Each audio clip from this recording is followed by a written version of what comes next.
अस्सलाम वालेकुम दोस्तों, कैसे हो? उम्मीद करता हूँ सब दोस्त खैर खैरियत से होंगे। दोस्तों, आज मैं आपको ज़ोप्रा कैप्सूल के बारे में बताता हूँ।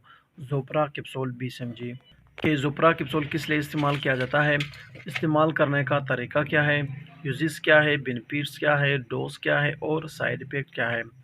मुकम्मल तफसील के साथ बात करते हैं इसी वीडियो में।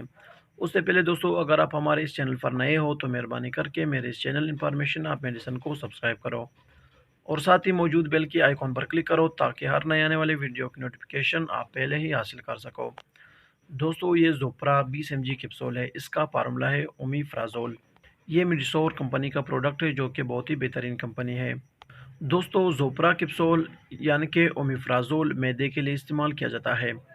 ये कैप्सूल मैदे के दर्द के लिए इस्तेमाल किया जाता है, मैदे की जलन के लिए इस्तेमाल किया जाता है, खुराक को हज़म करने के लिए इस्तेमाल किया जाता है, उल्टी को रोकने के लिए इस्तेमाल किया जाता है, मैदे की गैस को ख़त्म करने के लिए इस्तेमाल किया जाता है और बदहज़मी को ठीक करने के लिए इस्तेमाल किया जाता है। बहुत ही बेहतरीन और बहुत ही मुफीद कैप्सूल है। दोस्तों, अगर आपके मैदे में कोई भी मसला हो तो आप ज़ोप्रा कैप्सूल इस्तेमाल कर सकते हो। दोस्तों, इस कैप्सूल यानी कि ज़ोप्रा ओमिप्राज़ोल 20 mg कैप्सूल का इस्तेमाल करने का तरीका ये है कि एक कैप्सूल सुबह और एक रात को आप इस्तेमाल कर सकते हो। दोस्तों, इस कैप्सूल को आप खाना खाने से पहले भी इस्तेमाल कर सकते हो और खाना खाने के बाद भी इस्तेमाल कर सकते हो। दोस्तों, अब बात करते हैं कि इस कैप्सूल के साइड इफ़ेक्ट क्या है, यानी कि इस कैप्सूल के इस्तेमाल करने से क्या नुकसानात होते हैं। हर मेडिसिन के बेनिफिट्स के साथ-साथ साइड इफ़ेक्ट भी लाज़िमन होता है। अगर आप सही तरीके से इस्तेमाल करते हो तब इस कैप्सूल की कुछ ख़ास साइड इफ़ेक्ट नहीं होते हैं।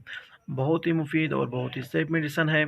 दोस्तों, हर मेडिसिन को इस्तेमाल करते वक़्त एक्सपायरी डेट भी लाज़मी चेक किया करो। यहाँ पर आपको एक्सपायरी डेट दिखाते हैं, फिर इसकी साइड इफ़ेक्ट पर बात करते हैं। 8/2025 इसकी एक्सपायरी डेट है।